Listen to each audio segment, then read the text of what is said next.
Who is a companion?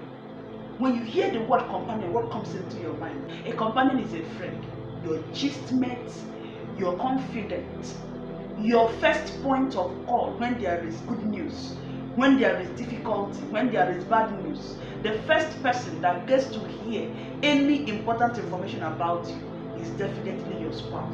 If this does not happen in your own relationship, something is wrong somewhere. A marriage cannot thrive in the absence of companionship.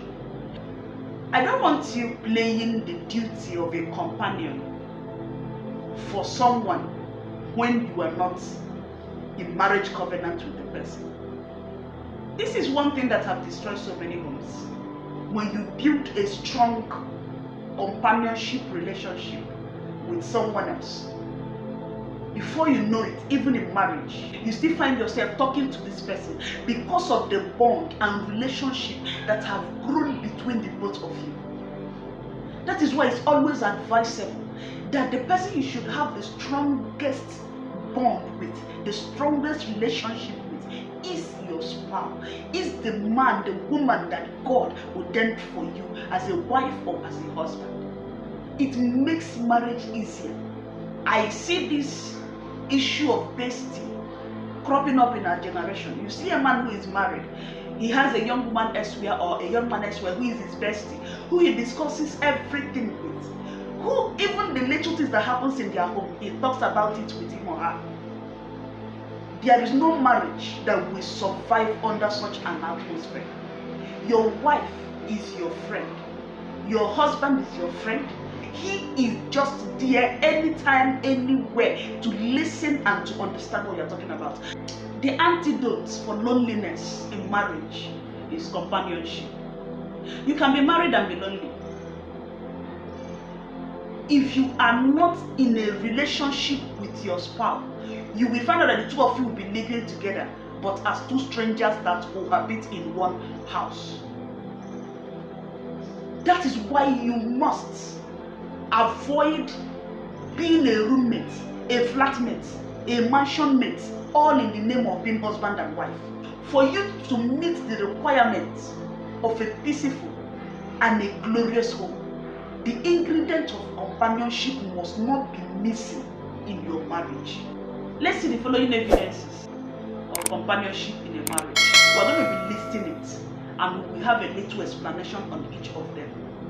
1, we have effective communication.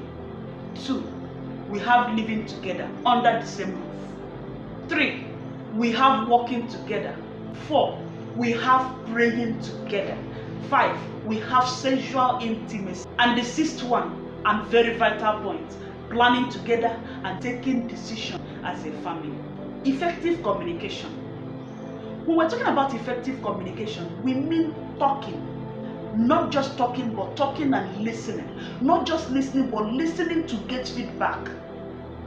Humans have their different language of communication. It is your responsibility as a wife, as a husband, to learn the language of communication of your spouse. Some persons, as well as it sounds, silence is their own mode of communication. Some persons, theirs is shouting. Some persons, a lady was telling somebody the other day, he said, I don't know why my mom and my elder sister always argue in a very harsh voice. They are quarreling. That is the truth. Even she knows that they are quarreling, but she doesn't want to admit the fact that they are quarreling. She feels that the two of them are just shouting at one another at the same time. They are communicating. Some people are in the midst of that argument, they arrive at a conclusion. But for the purpose of marriage, I would advise, don't use shouting and quarreling as a means of resolving issues. Learn the language of your spouse. Know the right time to talk. Bible says that God has given me the tongue of the learned. Ask God to give you wisdom, to speak words that are seasoned with comfort, with patience and with hope. Not lousy words that have the capacity to ignite unnecessary fire in your home. When there is a misunderstanding, sit together, talk, discuss, understand what this person is saying. If you can sit down with somebody sometimes and discuss, you will find out that you are right, that person is also right. And before you know what is happening, the two of you are able to come to a compromise. And that makes marriage relationship smooth. Communication is an ingredient that cannot be removed. If you don't communicate, before you know it, unnecessary anger, resentment, bitterness that is bottled up in your heart will begin to manifest physically in your relationship with your spouse. As the both of you are living together, the tendencies of getting each other angry is there. The best way is to speak out. Don't allow grievances to last. It should be sorted out immediately to avoid unnecessary bitterness building up in your heart. The moment you begin to hate your husband or your wife, your marriage is already shaken. The foundation of your home is already in trouble. That is why you should learn to speak out. And also learn to communicate right. Learn the right time for communication and the right mode for communication. In this our generation that we have so many avenues that information can be passed. Information that can make you receive slap if you say it verbally. You can send it through WhatsApp, and WhatsApp will reduce the intention, or WhatsApp will reduce the quality of the insult. Yes, there are things you can actually type and send that if you say it with mouth, it may sound very insulting, but you can type it and it will be colored in such a way that it will no longer appear as an insult. The important note in communication is make sure that the person you are talking to understands what you are saying, comes to a compromise with you, and make sure that the issue at hand is resolved amicably. The second point is living together. When I mean living together, I mean living together under the same roof. God did not make the marriage relationship for man and his wife to live separately. Companionship entails being together. Living together is a necessity. I know there are times that work, ministry, and so many things can separate couples. Don't make it a normal routine. Let it be something that comes up once in a while, and it's a kind of necessity, not pleasure. Being together has a way of strengthening your bond of marriage. God expects these two persons to live together. He brought Eve in the same garden where Adam was walking and living. They stayed together. They were not living apart. Living apart have torn so many homes, destroyed so many beautiful and godly marriages. When you are apart, it's easy for the devil to attack you individually. The main reason Eve got deceived is because she was alone. If she was together with Adam and the devil came up with that strategy, there is a possibility that Adam would have stopped him. But because she was alone, it was easy for the devil to penetrate and sow that wicked seed that we all are still paying for today in that marriage and in that institution. So I want you to know that when you stand together, the Bible said one will chase 1,000, then two will chase 10,000. There is power in unity. There is power in being together. There is power in physical closeness. There is a level you stay close to your husband or your wife that if he or she is no longer around, it's as if there is an emptiness that needs to be filled. Even if your work is the type that keeps you away, find weekends, find time, always visit. Okay, planning and decision making. In a home, in a family, in any working relationship, it is expedient that the both parties involved sit down together, plan their life, plan their future. In fact, one of the ways to know whether a young man is interested in you or not is whether he's including you in his plans or not. When you see a man who is interested in you, when he is making plans, you will see yourself in the picture. Consciously and unconsciously it will be coming in. Now, as a family, decision making is something that is done by two, especially with respect to family issues. Lots of things are needed to be done in agreement. The Bible said, can two work together unless they agree?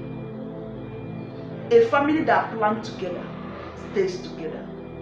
There is this beauty of planning together. If a man and his wife have a project and they sit together, plan this project together, you find out that the two of them will be contributing to their best ability to make sure that this project is perfect and carried out effectively. But when one of the parties feel neglected or left behind, sometimes the drive, the joy to execute such projects will naturally not be there. Some will even go to the extent of praying that the project does not work out well.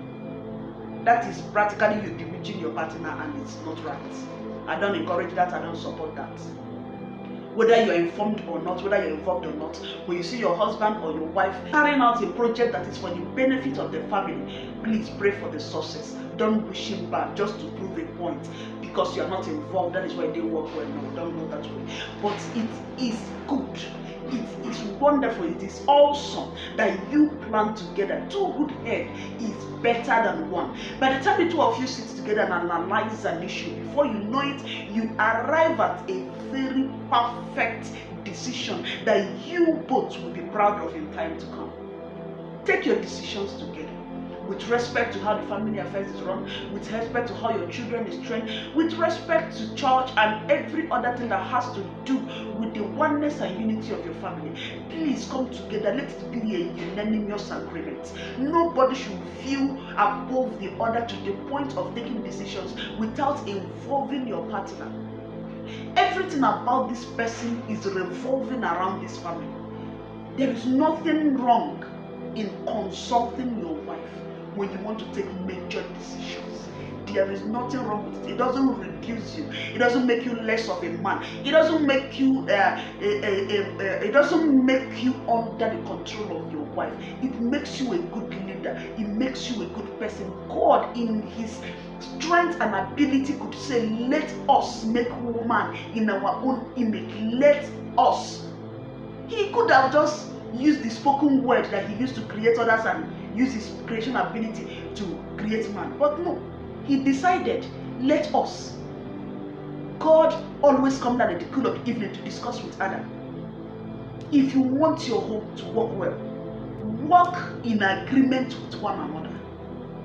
Speak the same language.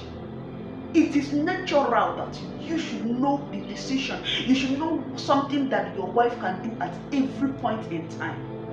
There is something that somebody will tell you that your wife did and you would blatantly say no, she can't do that. Do you know why? Because you know her in and out.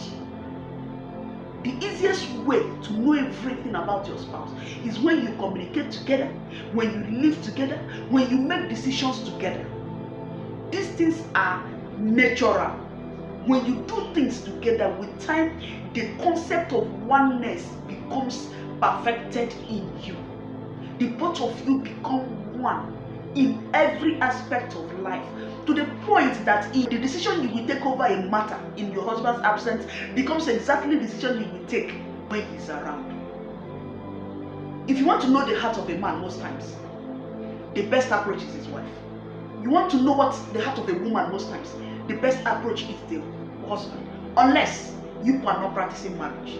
If what you are practicing is marriage, the both of you will become one to the point that you think alike, you act alike, and you behave alike. These things are built and developed as you continue to practice and digest the concept of companionship. It is very important. You cannot be married and still be lonely.